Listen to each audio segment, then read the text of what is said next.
One is of the deep, where you are a diver and you go down kind of looking for sea life, and the other is street luge, where you get to lie down on a beanbag, put Morpheus on, and it's a pure Morpheus control experience. There's no DS4.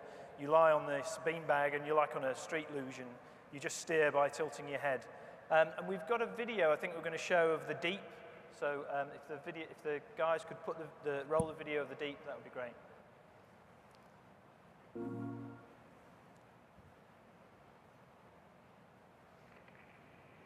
Okay, here we go. Going down. Next stop, basement level.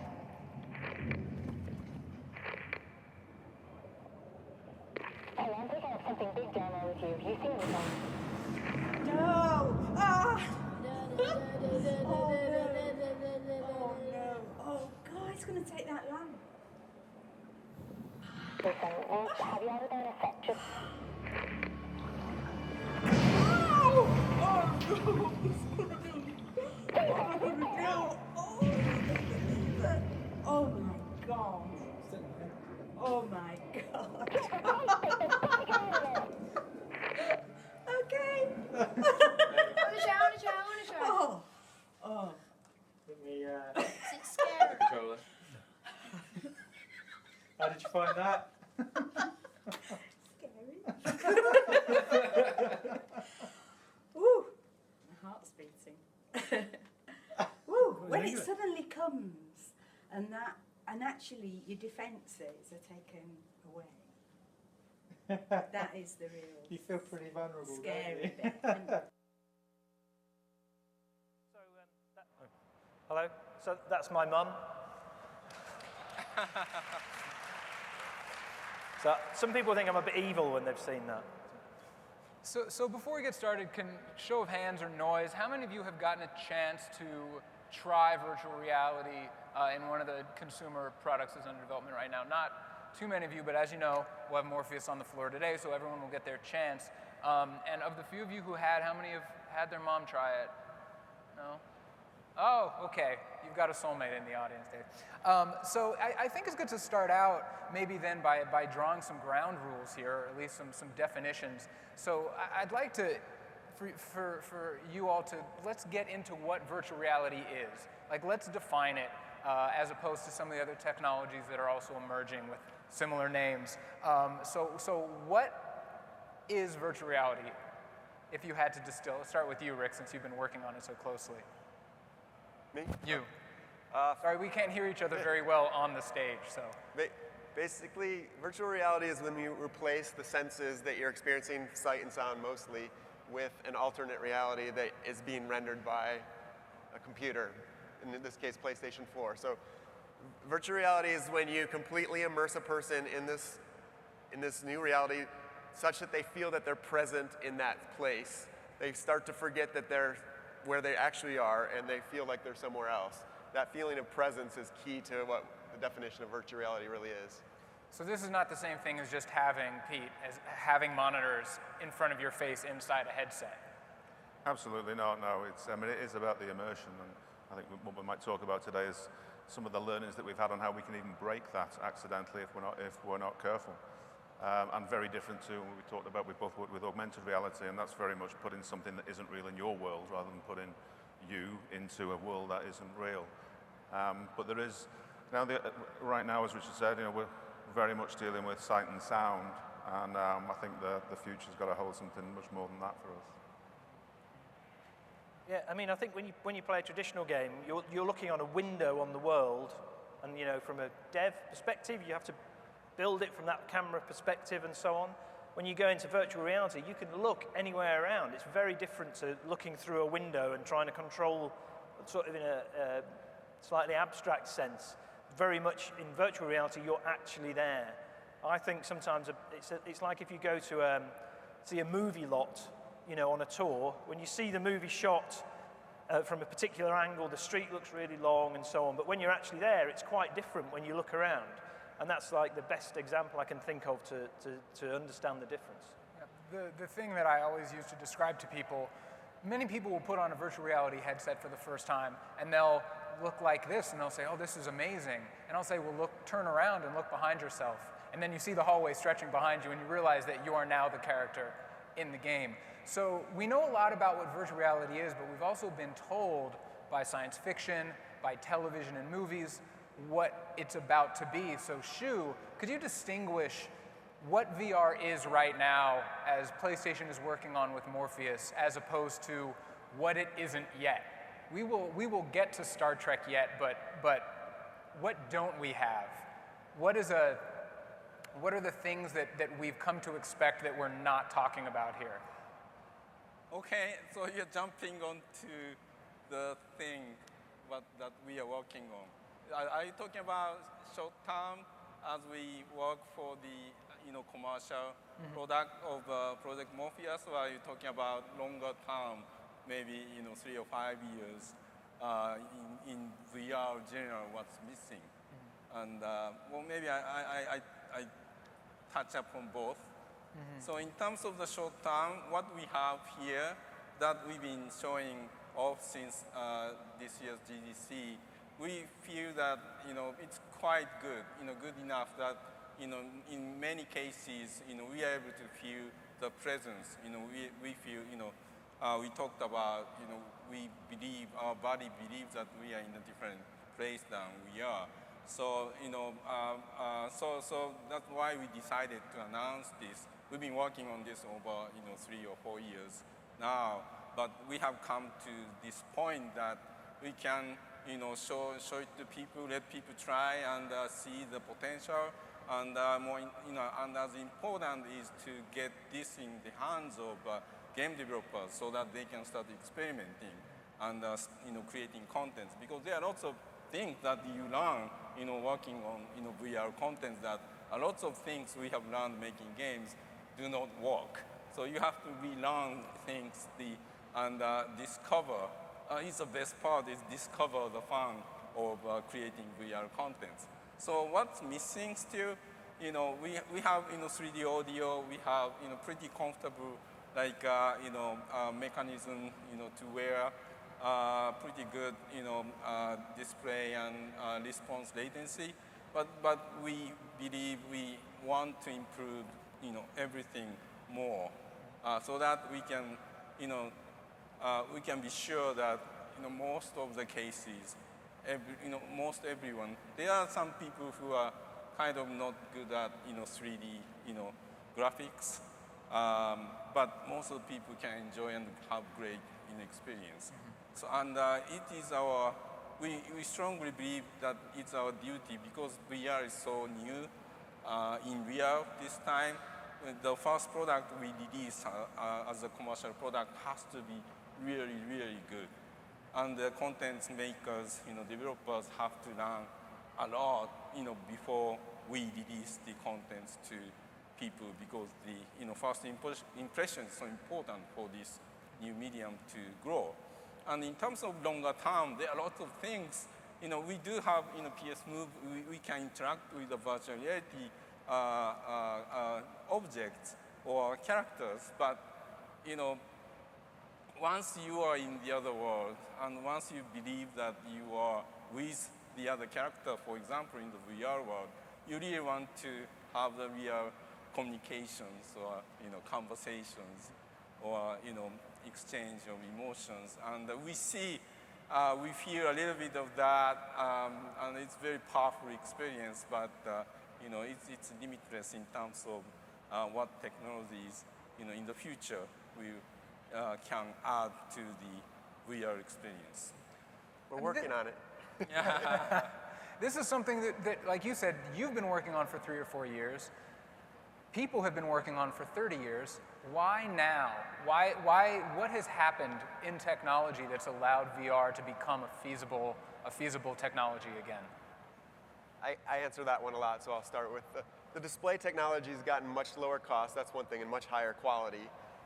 But also the graphical systems that are needed to drive it have finally become something that could be in somebody's home. So the PlayStation 4 is really the first time we could have driven a Morpheus the way we're driving it now. So it's kind of this combination of both the display and the computation and graphics power at the same time. And then the third thing is really the tracking capability. The sensors that are built in and the camera technology has gotten to a much higher degree that you can do that also at a low cost kind of a consumer level. We're all close to the same age, and you know, growing up, we had VR experiences that purported to be what the future was going to be. There was a Virtual Boy, there were Dactyl Nightmare.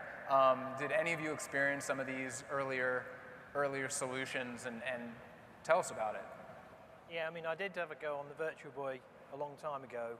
It was very interesting at the time, but I guess it just never really took off, and it had a few limits itself. It was all red and things like that. A lot of the titles... So there's not going to be a red option bundle for Morpheus? It just if you mess with the cables. Oh, okay. I mean, one thing I remember actually is going to Disneyland and going on a Star Wars sort of virtual reality ride, you know, and I thought that was really cool at the time, but obviously, it's like Rick said, the technology to do it wasn't in it costed to something that you could do in your home. So the technology now, I think, on all those fronts has kind of aligned to give us all the things we need to make virtual reality actually work in a consumer product. So that's what's really exciting. And as Shu said, the opportunity to get in there and actually find the fun and investigate how you can interact in this new way is certainly what's getting our studio really, really excited at the moment. What was the moment for PlayStation that whoever was on that original team said, it's time for us to do this? Well, this project actually started as a grassroots activities, almost like homework or out of work efforts by many people in studios and R&D teams and hardware group. You know, as soon as we released PS Move, you know, studio people started to put together a handmade virtual reality system, taking what's available in the market, the head-mount display to watch movies, you know, with low res at the time. But when you put together PS Move and those, you know, HMD, you can make, you know, like a virtual reality system and connect that to PS3. And studio guys, you know, started, you know, experimenting with these things and showing off, you know, every time I visit a studio like Santa Monica Studios, the programmers who worked on getting the God of War of that time to adapt to VR system they created, and come to, you know, try this, and I tried it, and the screens like this, it's not like a totally immersed thing, but still, you know, I was able to look around and, oh, you know, I'm in this, you know, God of War place, and look down, I saw my body was Kratos. That was the coolest moment that, wow, I feel powerful. And I started playing the game, but as soon as the game went into the, like, you know, big moment, the camera gets taken away, like, and I got sick. So, you know, that's how, you know, many of us in the studio started working on VR, and that's when, you know, company recognized, you know, from Japan that, well, you know, actually we can make it a real product when we released PS4. Because PS3 was good, but not, you know, good enough, you know, obviously. But we can totally anticipate the advancement of the, you know, sensors and displays and CPU and GPU. So we, you know, so Morpheus had become a part of like a PS4 development. So that's why when we launched PS4, we released a PS camera without, you know, many games supporting it, and people asking why is there a camera, you know, why, you know, you are releasing camera, and we couldn't say this, but it's all planned out so that when we release Morpheus, you know, the camera can track Morpheus headset, the LEDs here, and DualShock 4 with LED, and you know, PS Move, you know, with just one, you know, shot. So it, you know, it gets much easier for developers to handle. So that's how these grassroots activities have become the real project. So this project has always been the project of passion by us involved. Yeah, those early days were funny because the PlayStation Move they were using as a low-cost tracking system that worked with PS3. So everyone had a PS Move on their head for the head tracking. So you'd come through the office and everyone's wearing a PlayStation Move on their head, and it's a little. Yeah, I remember one of the things your team created had 3 moves Yeah. on the head in the Mickey Mouse position. Yeah. So now that we're on the brink of this being something certainly that gamers can experience now, Pete, what does it mean? What does this mean for players? Kind of what are the immediate impacts that VR is going to have on the play experience? Well, some of the things that we found is, my first experience of Morpheus prototypes was a couple of years ago, and I was invited up to take a look, and it was early, and there was good and bad, and the moment where I span off the track in my car and headed towards the wall, let go of the steering wheel, and nearly fell off the chair, and that's when I was convinced that we could do something with it that would convince people that they were in that world, because for that second, even on that early technology, for that split second, I was absolutely convinced I was going to die, and so then we started to do a few prototypes, and I think that's the stage that we've certainly been in as a studio, and we're very fortunate. We're an independent studio. We're not actually part of Sony, so we're fortunate to get to work with this technology at early stage. When we built the Jurassic Encounter demo, the big surprise was how scale worked, how it was so different looking at one of these gigantic beasts that was standing in front of you, not through the frame of a TV screen, and how real and disturbing in some ways that felt. And I think there's a lot of challenges for us. It is early. We'll all learn as we go, and we'll no doubt make some mistakes along the way and learn from those mistakes. But I think that because the time is right, and because it is now, as Rich said, it's viable to have this in the home, it can be made for the home, that the acceleration in the growth of the market is going to be huge, and that's going to be great for competition, because if we can see that growth, we will all invest in it. We'll invest in software, we'll invest in the learning. And it's hard to predict what the experiences will be in 2-3 years' time compared to what they'll be in a year, other than I think it's fair to say that they will just get more and more awesome as we learn more and more. Certainly one of the things, as we saw in the video of your mom, Dave, is that visceral response, that when you really are able to achieve presence and your brain and your body react as though you're really in this space, it's a really deep-seated response that you can have for games. So if you could talk a little bit about how that emotional connection affects what you can do as a developer with games, and is there more to it than just fear and adrenaline? So, I mean, for me, absolutely, I feel a bit cruel with my mum. She did ask to do it, though, so I didn't force her. But yeah, I mean, it's like a first-person emotional reaction. I mean, if you watch a movie or perhaps play a more traditional game, quite often you're being empathic with another character. So in a movie, for example, you want this person not to die because you feel for them. In VR, it's you. It really is you. So my mum thought she was going to get eaten by a shark, so we managed to trigger that genuine emotional response inside her. Now that is quite a simplistic one. Fear is a very basic human emotion, but obviously we have a whole range of thousands of emotions, and I think as we learn more about VR, we can start to work with those. So we've been doing some prototyping around working with NPC characters and interacting with them. A character passing you something seems very simple, but actually that's very powerful. You suddenly feel like, oh my God, I'm actually interacting with a real person. That isn't a real person because we've created them with computer graphics and so on. But you can really, really start to get into these different emotions and bring them out of you once you've achieved presence, and then and even more immersion into a completely new world that doesn't really exist.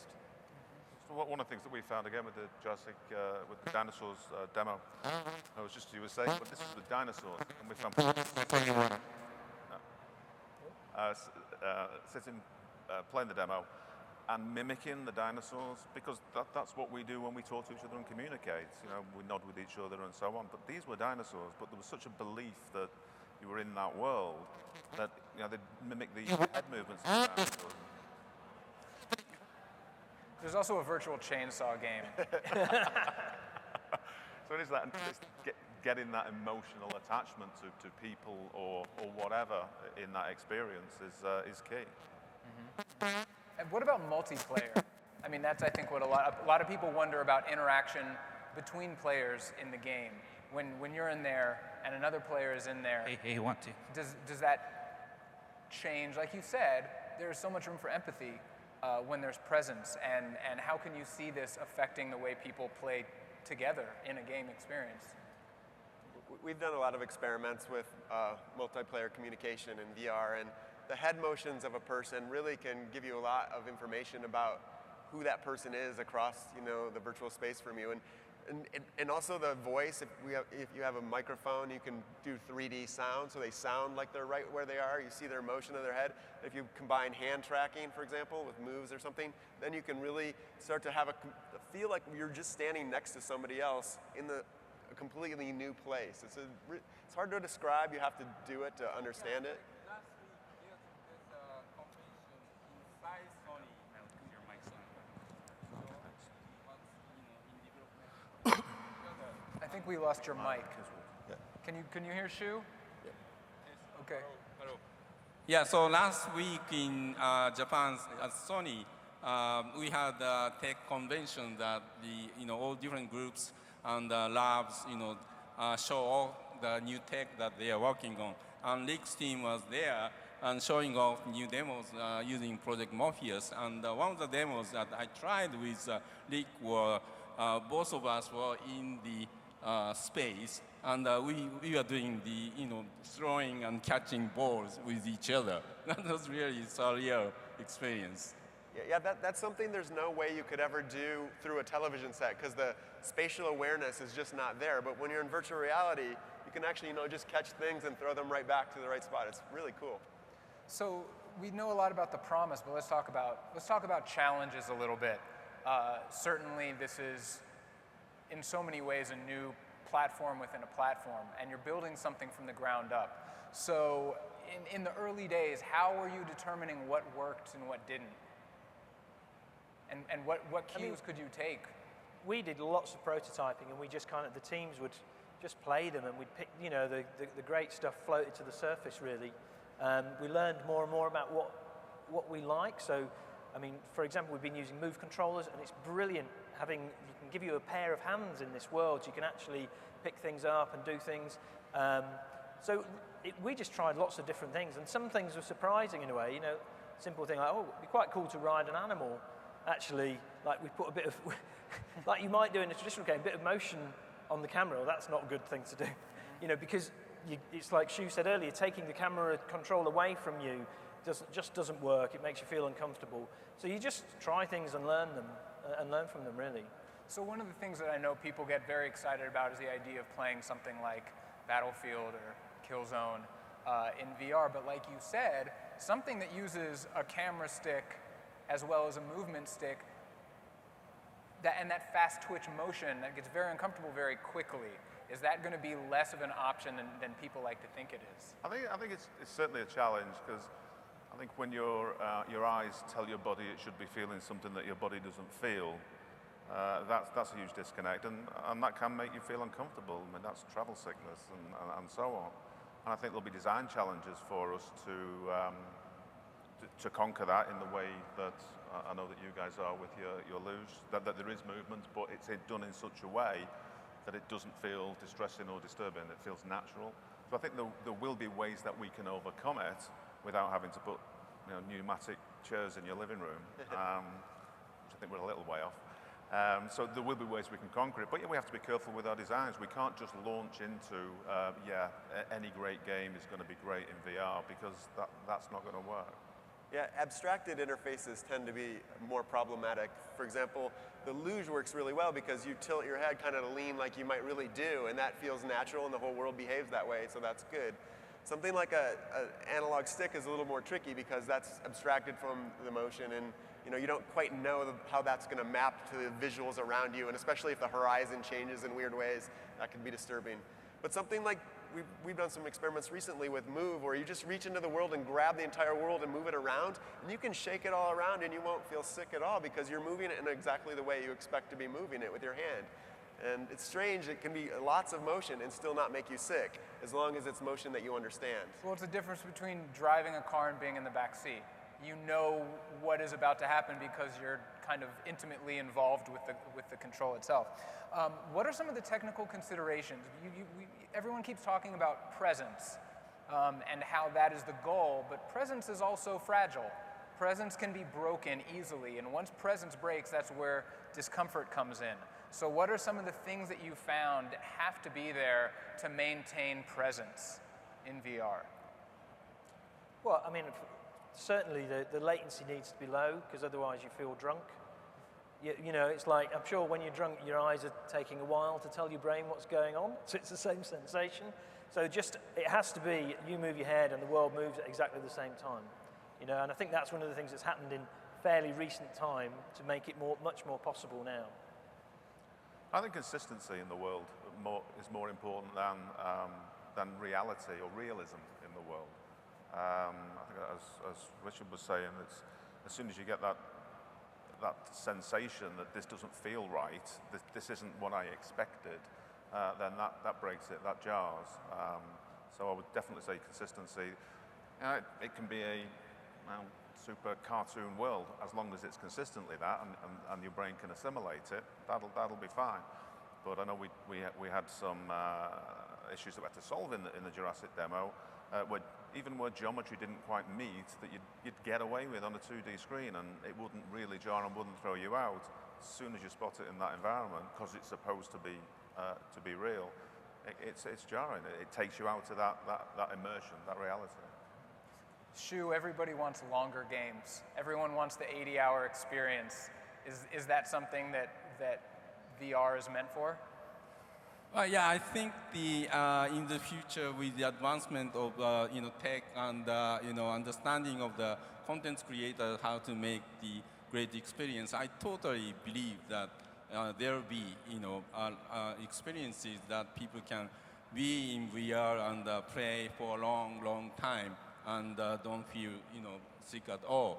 I think it's just a great feel to be in a place that you cannot be in your real life, and it's a responsibility to make the experience so that people don't get sick or get tired from making sure that the game runs at good speed, and some of the things that the behavior of the camera or the characters do not have something that people don't anticipate, and all these small things will contribute to creating great experience. And I can see a lot of, because we've been doing a lot of experience and discovering a lot of great stuff, that some of the experiences are quite fast, and we are surprised how we don't get sick, or people who try don't get sick with some fast experience that I cannot talk about, that the gamers would totally enjoy.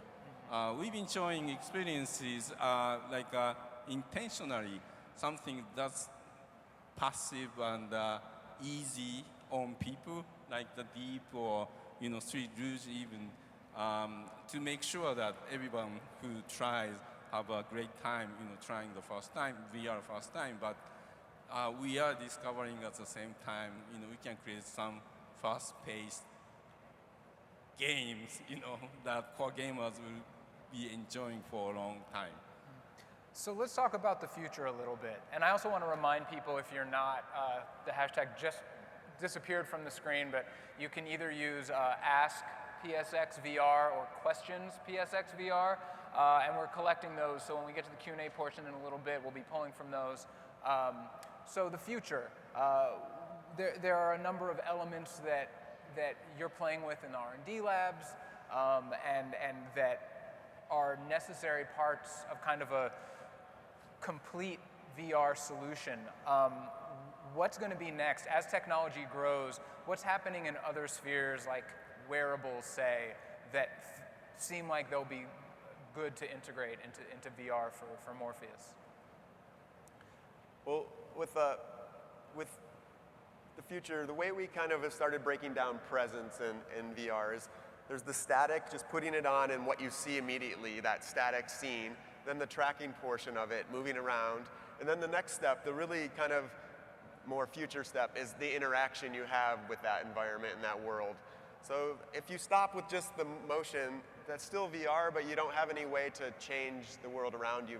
Maybe you can do something with your head, but other than that, you feel somewhat limited, and especially gamers want to do more than that usually. And that's where I think a lot of the next technologies come in, is how you interact with the world. We have some ability to do that now through DualShock or through PlayStation Move, for example, but we want to do even more than we can now. And some of the kind of force feedback related technologies are really good to enhance that interaction capability.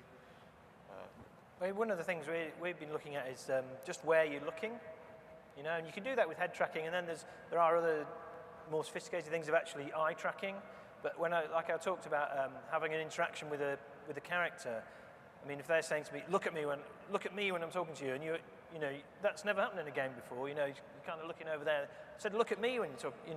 Those kind of things. And actually, when we do interact with people, looking at people's body language, looking at where they're looking, these kind of subtle inputs, I think, will have a huge impact on what we can do in VR. So are we all going to need to be, is it going to need to be like Lawnmower Man? Are we all going to be wearing suits to ensure that we get this kind of force feedback? What kind of solutions might there be to avoid that? Rick, we're looking at you. What have you got with Magic Labs? Actually, I'm not a fan of too much gear. I want to have an easy in, easy out of experience. So our focus has always been on the least amount of wearing of things, so that you can, like, controllers are great because you can just set them down when you're done, right? And that's a really good thing that we like to try to keep, is that easy ability to low encumbrance, I guess, is the goal. So we're looking at force feedback technologies that are either built into controllers, for example, or built into very simple to wear things that can come off quickly. Not too much like Lawnmower Man, yeah. No. Oh, I'm sure I wouldn't look good in a latex suit, but I think we'll find there are some other simple solutions I think that we'll find as we go. Even as simple as, again, with the dinosaurs demo, one of the things that we did was to put the subwoofer under the chair, and it's amazing what difference it made. You remember? Yeah, I do remember. And the dinosaur walking towards you with the footsteps, and not only did you hear the footsteps, but you felt the vibration of the footsteps. So just little things like that convince more of you that you're there will make a big difference, without going all science fiction and bodysuits, I think. There's also some great research into hand tracking through cameras, so you don't have to wear anything, and you can see your hand in VR, and that's very compelling, actually. So that would be good for like you said, for tracking, but that lacks an ability to give you any sort of tactile feedback for your hands. So would you necessarily need some sort of surface that you're touching to feel things in the game? There are some really crazy technologies where they use ultrasonic sound, and they can shoot a force at your finger from a remote, like a air cannon kind of thing that's very small. I mean, we're getting not into clear, DARPA levels. It's not clear where we're going to end up, yeah.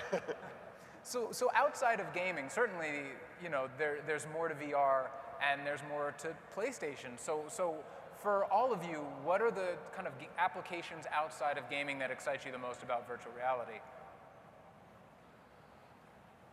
Well, as I said earlier, I think as it becomes a bigger consumer market, and more people will spend more on research and development and driving it forward, I've got to say I'm most excited personally about educational applications and scientific applications. And I know it started a lot in scientific applications, but now as we and people like us move it forward and create a bigger market for it, then I'd be really excited to see how that drives education. Yeah, I think the visualization capabilities of VR people don't really realize, but we work with NASA and JPL in this joint research venture, and we did something with the Curiosity rover, and I'd seen pictures of the rover, I'd read all the specs on the rover, but until I stood in VR next to the rover, the fact that it's 7 feet tall and as big as a car wasn't something I had really, comprehended. And to be able to stand there and look around and see the pieces, it feels so much more real. I mean, I had never seen it in real life, so I didn't have that feeling before, and now I actually have a very good understanding of what it can do. I think that's really powerful. Yeah, absolutely. Anybody else? For products, I mean, a lot of companies have been coming to us lately, and like they want to let you feel like you're sitting in the cockpit of one of their new cars, or they want to, let you be able to see what this would look like if you were standing next to it, or it was in your home, and really the real feeling of it. It's a lot stronger, visceral feeling when you're in VR and seeing it. Yeah, after we announced Project Morpheus, lots of companies that we are not anticipating, approached us and proposed, those companies are looking into VR technology to simulate some of the things they are doing, and they want to work with us. And one of the things I'm finding, and I'm sure you have tried some of these, like a film industry, Hollywood, they already have a lot of work done using 3D graphics, and they want to recreate parts of their world that they created in VR. So they've been showing off, small experiences based on these TV series, movies, and the people are enjoying it. And these things are not games, but I can see lots of people who play, games will also enjoy. When a new, TV series or film comes out, we could, or these companies could distribute through PlayStation Network small, VR experiences of that, world in VR. So I am really excited to have many of those, coming to PS4. Well, with that, I want to move on to some of the questions that we got from fans on Twitter. VR is just in its infancy, which we've spoken, 30 years is not really an infant, but judging from kind of the leap that we've made, we're really at the dawn of this thing. Where do you see it going in the next 5 to 10 years? I know, Shu, you touched a little bit on this at the beginning, but if you could extrapolate from that, kind of where you see it affecting gaming and entertainment. Yeah, so this is the 20th anniversary of PlayStation, so there are lots of interviews I'm taking, and they ask me about how we started, when we started PlayStation.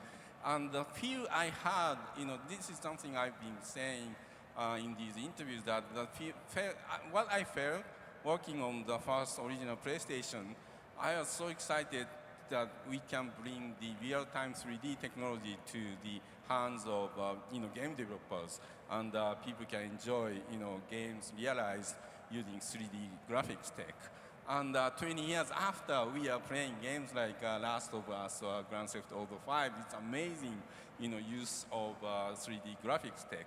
So I can totally see, going forward, it's 20 years of, evolution of use of VR tech, and we'll be experiencing amazing experience in 5 to 10 or 20 years to come. Yeah, I often look back at other things, other technologies. I believe that VR is a disruptive technology to the gaming industry and other industries. And I've looked back and talked in the past about, if you look at the movie industry, when they went from silent films to having actors that spoke, it actually took that industry 10 years to transition. So, I think 10 years from now, we might see a lot more VR, a lot more experiences, and it'd be much more accepted as a kind of a much bigger part of gaming than obviously it is now. Before we came out, Rick, you pulled me aside and you said, I want to show you the next generation of Morpheus. And then he pulled out this tiny pair of Oakley sunglasses. And we had a laugh, but that is, that's the hope, right? That we're starting with something like this, and as kind of polished and comfortable as it is ergonomically and physically, it's really just the beginning. As processors get more powerful and onboard stuff gets more powerful, Rick, do you really think we're moving towards a time at some point where we're looking at something that unobtrusive on your face? Yeah, definitely. There's a lot of technologies in the display area that are just in their infancy that will make it so we can shrink these things to be much more ergonomic and light. So, nice. How important is the hardware compared to the software for a compelling VR experience? Which is higher priority? You need both, don't you? I mean, clearly, specifically with VR, actually, like you really need the frame rate to be right. You need the display to be good, and so on. And even through development, it's different to other games because you have to keep those things consistent, or you can't really understand what your experience is. But then I think if we go into VR and the content isn't there for people to play, then that's, we need both things for VR to be successful. PlayStation